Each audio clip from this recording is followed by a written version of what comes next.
Hello friends, hope you're well. It's Techman Pat here. Thanks to ASUS, I was able to join in on the ASUS ROG launch event in collaboration with Intel. And a couple of interesting highlights I want to bring to you guys from the actual event. Allowed to share some of the recording, so let's get into it. I'm going to highlight basically the laptops they're going to release with all new Intel, some of the thoughts that the two guests, the streamers, famous Australian streamers that we'll talk about in a moment, had in regards to the laptop, the most expensive one. We'll talk about that in a moment, and just some of the things Intel is working on, and I suppose also show you what it looks like when somebody launches things online because of COVID. So let's talk about the event. First of all, it's in regards to the 10th gen Intel CPUs. You might also be aware that Intel doesn't just do CPUs, but we'll talk about that in a moment. The actual host that we had there was Jake Buckley. You may know him from such hits as FIFA on YouTube, and he also does esports for Fox. So let's have a quick listen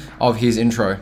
My name is Jake Buckley. I'm going to be the host for today's evening, and as some of you may be aware, I'm currently the E-League host and commentator over on Fox Sports, and I have a huge passion for all things gaming. I'm also a FIFA YouTuber myself, have been for the last 5 or so years. Now, as per usual with events like this, we've got a bit of information of how ASUS is doing to let you know that, they're selling things and doing well. Even with COVID, they are the dominant leader in worldwide gaming and apparently #1 gaming laptop brand in APAC. Now, obviously I can't verify that, but I suppose my verification is the fact that I bought an ASUS gaming laptop, ROG one. So that it kind of says that, well, if I pick it, I suppose it must be pretty good. I guess I'm putting a little bit of trust in myself and my skills to understand what things say on paper. We'll talk about that in a moment. I want to talk about some of the highlights they brought around in regards to their new laptops and what's coming. But just to let you know, none of this stuff is going to be cheap or priced in a budget way. A lot of these laptops are very expensive, and we're going to be talking about the high end, of course. Now let's hear from Jack Huang, Intel CCG sales director. He had a few things to say, and I thought it'd be good to share his thoughts in this video also. We, on behalf of Intel, are absolutely thrilled to have the opportunity to join you guys today in launching the latest generation of ASUS ROG notebook gaming SKUs. And obviously, from an Intel perspective, gaming is a multi-billion-dollar business, and we've been in collaboration with ASUS for many, many decades. Now let's talk 10th gen Intel. Now, we all know AMD is really pursuing Intel's spot for the best, I suppose, CPU provider. There's nothing that can stop them at the moment. They're really going for it, but that doesn't say Intel is on the back foot. They've obviously lost a little bit of ground. You could have seen that with the way they've lost a bit of value to their share price, but they are still creating very powerful CPUs. Now with slides like this, you gotta take it with a grain of salt. But the highlights are that they will have 8 cores at up to speeds of 5.3 gigahertz, single core performance, and 16 threads, so obviously that's a very powerful CPU, but that will be at the top end. Now, one thing in regards to salt is the design to be amazingly faster versus 3-year-old enthusiast PC. What does that exactly mean? To be honest, I have no idea. I don't particularly like that because it doesn't really give a frame of mind. So it's 50% faster than a 3-year-old computer. Well, it better be, because I'm paying for it a lot more than I would have paid for that 3-year-old enthusiast PC back then. Even now, my 3-year-old PC, enthusiast PC, is performing very well, and it's certainly not 50% slower in frames per second. So take that with a grain of salt, but every generation it's supposed to be better. So at the moment, in regards to the rendering, it certainly could be 2 times faster than my 3-year-old computer. I certainly proved that in a lot of my reviews. But again, it's not a very good estimate because it's not very specific and it's a marketing slide. It would be better if they mentioned the last generation's performance versus this one. Like I mentioned, Intel doesn't just do CPUs, they also take care of Thunderbolt and Intel Wi-Fi cards, and they're putting Wi-Fi 6 into all these laptops. These standards change about every 5 to 10 years, and this year we are introducing Wi-Fi 6 and ramping that as a new standard as far as Wi-Fi capabilities. Which basically means a lot more reliability, quicker downloads. In regards to responsive gameplay, Wi-Fi 6 supposedly is faster. I have my doubts about latency, and obviously the biggest thing is that your actual router also has to be Wi-Fi 6 to take advantage of this apparent 75% latency reduction. I suppose, is it actually going to make a difference in your gameplay? slightly. If you're hitting 150 ms, maybe, and 75% reduction of that, that'll be great. But I just really doubt it, because most of the time, and if especially in the East Coast, you're playing at 20 to 30 to 60 ping. Even here in Western Australia, we're playing at like 50 ping.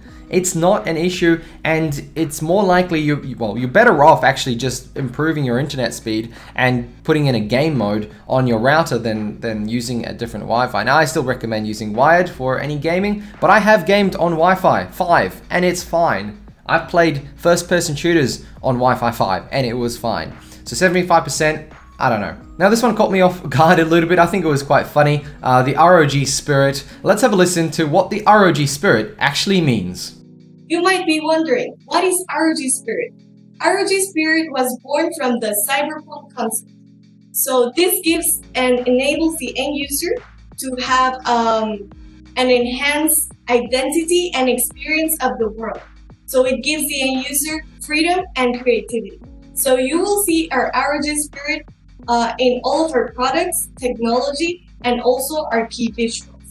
Now, a lot of the ROG Spirit comes from their design language. I think the design language is fantastic. It certainly screams gaming. And I do also like a little bit of a stealth gaming laptop where it doesn't look like it's, you know, screaming cyberpunk. And I suppose some people do like that, prefer that in fact. But I think the design itself is good enough to take with you and carry it around and not really have any issues in regards to people thinking that's weird. And I think at this point in time, ASUS has been doing this long enough to know that that is their style, and ROG really scream. And people know that it's ROG when they see a laptop like that.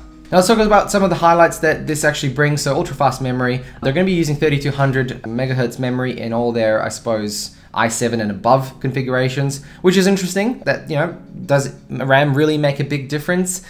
I don't know. This is not an XMP profile, by the way, so don't expect to overclock too much. I don't think there'll be XMP profiles available, but we'll see what happens. Hopefully I'll review one of them. More SSD slots. Yes, that's actually a pretty good thing, because the recent ASUS laptop that I actually purchased, this was like 2 years ago, a year ago now, it actually had one M.2 and one standard SATA port, and I was actually impressed with that. But now if they're just going to be putting a bunch of M.2 SSD slots, that's perfect for expansion if you want more space, because if you're on the go, space is actually quite usable, and especially if it's fast, it's not a mechanical hard drive, that'll be really good. So in regards to laptop displays, they're going for the high frame rates, and especially they're going to hopefully back it up with very powerful hardware. 270, I don't know if it'll take advantage of the 300 megahertz actual refresh rate, because it'll have to be a really old game, so it's not really going to be hitting 300 frames unless it's CSGO on like medium settings on the 2060, for example. But to point out, I have made my purchases of laptops based on the screen refresh rate. I certainly do prefer more than 60 frames, and it hurts to use a gaming laptop with 60 frames. And so them going as far as pushing it to 300 is great. Let's just hope the color gamut is good, and let's hope that the actual like gray to gray and the response rate and whatnot is actually also good. We'll have to check that in a review. Pop-up screws, basically so you can add those SSDs in there in the back. It has always been very easy to take apart an ASUS laptop. You're only taking the back shroud off and then adding a few bits and pieces. Obviously you're not going to be removing CPUs, but you can always swap out the Intel Wi-Fi card, you can swap out the SSD, you can swap out some RAM, so that's also good. So if you buy a lowered RAM laptop, or maybe buy it secondhand, you can always upgrade it with some more RAM. So they usually have 2 slots. I'm really happy about Type-C charging. It can do a high wattage, but also to note, not every laptop can do it. So it says here Old Zephyrus. If it's a more powerful laptop, it will need a higher power delivery system. And Armoury Recreate, well, it's a control center. Everybody's getting on board and putting in their sort of software into the system to give you some control of it. Now, the Armoury one has actually been pretty good on my laptop. I've actually enjoyed using it in the sense of when I need something, it's there. It's quite intuitive. I think it could be a bit more stable. I felt like there was some things that would make it crash and slow down, especially in the last laptop that I checked out with that cool screen on the back of the actual screen. It would crash if I did too many things, so there's probably a little bit of work. But for me, the biggest highlight is the Xbox Game Pass. I believe you get 1 month free. It is also pre-installed, which is, you know, it comes with Windows. I suppose just a tick box when you pre-create the installation for the laptop, you know, the actual backup or reserved space it'll have just, well, when you reinstall Windows, it always installs that. But Xbox Game Pass is gonna be the biggest game changer for the gaming industry. It is a huge value add for any gamer. It's a couple of bucks, $5, $10, depending on if it's console or PC per month, and you get to access day one Xbox exclusives on your PC or the new Xbox X or Xbox One, whatever it might be using. This is big. And if there was a collaboration between ASUS and Microsoft or Xbox in a way that actually provided you maybe 6 months or a year worth of Xbox Game Pass, these laptops will be selling pretty darn quickly. The fact that you look at it and go, hey, I'm just gonna get all these games straight out of the box. I don't have to buy more games. I can play all of them straight away is incredible.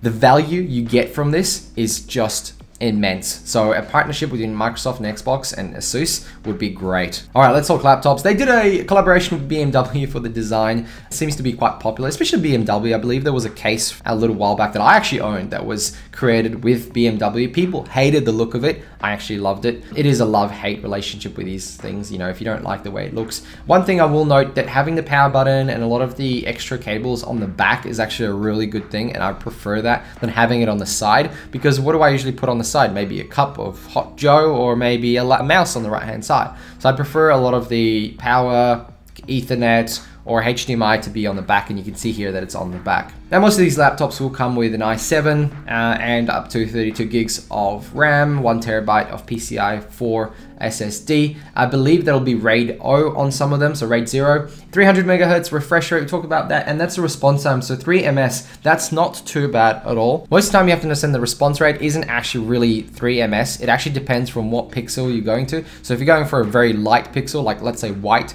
to black, it's gonna take longer than 3 ms. So most of the time this is the average time taken from like a very close pixel to pixel. I think usually it goes gray to gray, but at least they have 100% sRGB, so at least you might get some Premiere or Photoshop work done on it. It's certainly powerful enough for it. But, and you know, the size screen, 15 inches is also pretty good. So look, the 300 hertz refresh rate will be absolutely fine, and I don't doubt that it'll look very beautiful. I'll run through these fairly quickly. One thing that I really like is the fact that they include the numpad in as the highlighted touchscreen there. You can basically pop it up and tap in if you use that. Responsive wise, I've used it before in one of the ASUS laptops. It's actually really good, and I was very impressed. Per key backlighting, that's always good. The fact that I can make certain areas colorful and, you know, certain areas not, and have highlighted buttons for certain actions in certain games. And obviously, we've got RGB across the whole thing with Aurora Sync. Now, a couple of things, they're really going for some of this cyberpunk stuff. So Electropunk, the ROG Strix G15 will come in that. Got a bit of a trim around it, and they're also bringing back some other accessories like the mouse, the headphones that are wireless, you can see with USB-C, and a keyboard. Now I'm really keen on that keyboard.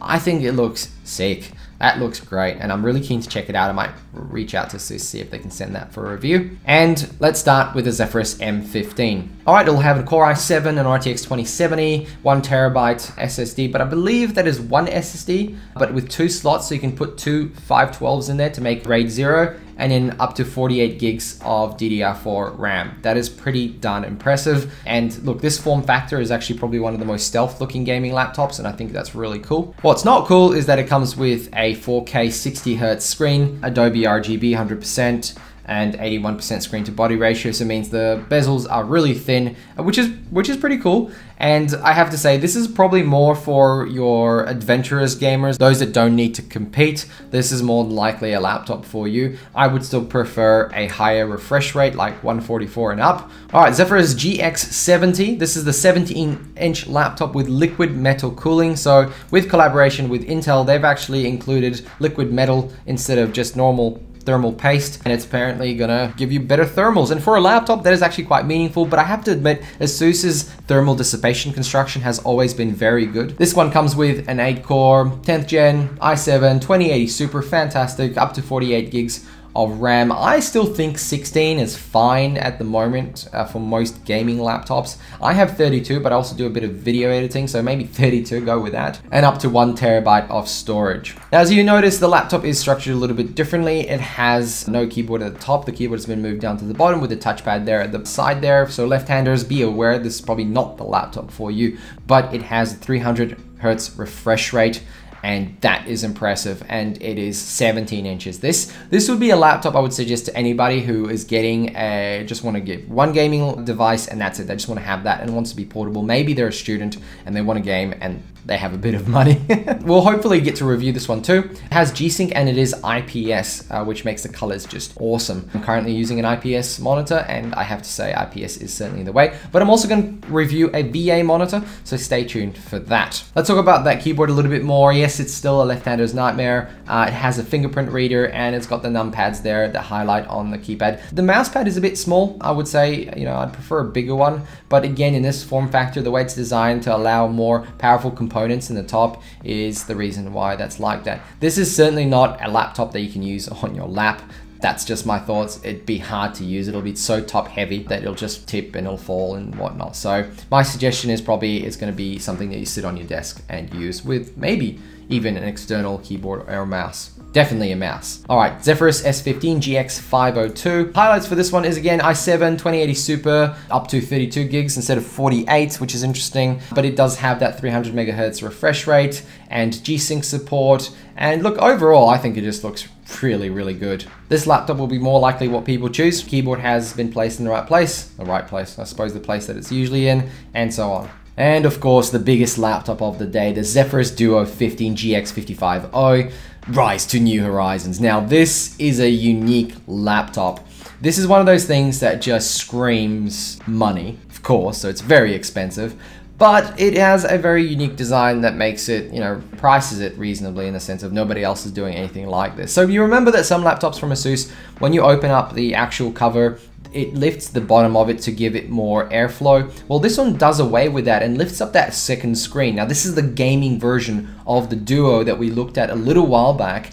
And so there's a couple of changes. First of all, the problem with the last one was that the screen was flat. And even when you were looking at it or sitting in front of it, the angle wasn't that great. Now this time around, that lifts up, giving more airflow for the components inside, but also giving you more and I suppose easier access to that second screen. One thing to note, that second screen isn't actually going to be able to be utilized while you have a full screen game playing in the top. That is unfortunate, but that is not ASUS's problem, it's actually a Windows problem, and so there's nothing we can do about it right now, but a software update could change that. So do note that if Windows and ASUS get together and work something out, that could change. You could potentially have the ability to access it without exiting full screen in your actual game or whatever you're doing at the top. What it is probably good for is just showing you what games, stats are happening. Maybe if you're watching some Netflix or YouTube on the side, you'll be able to have that playing while, you're playing a game.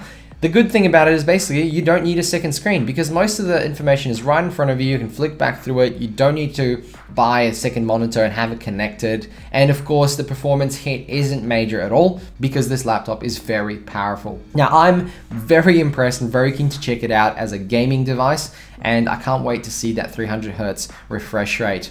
I'm really keen on it.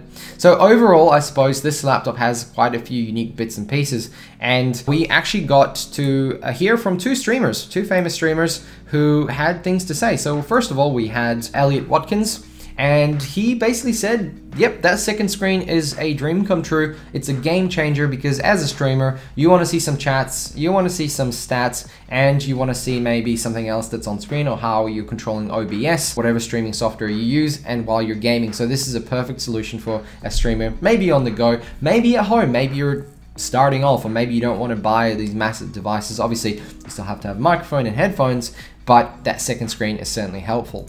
And we also had Kathleen Belston, who's also an Australian streamer, and she basically said the similar things. That second screen is great for getting some information and chat, but she also highlighted that the actual performance of a laptop like this is good in its slim form factor because it only opens up that second screen when you open that main screen, the lid, and that pops out and then hides away once you're done with the laptop. So carrying it around, as she said, is always a good thing, and the battery life is pretty darn good too. So to finish off, that pricing for the Duo 15 is $5,200. The S15 Zephyrus is $4,000. The S17 is $4,300, and the G15 is $2,000. The M15 is $2,900.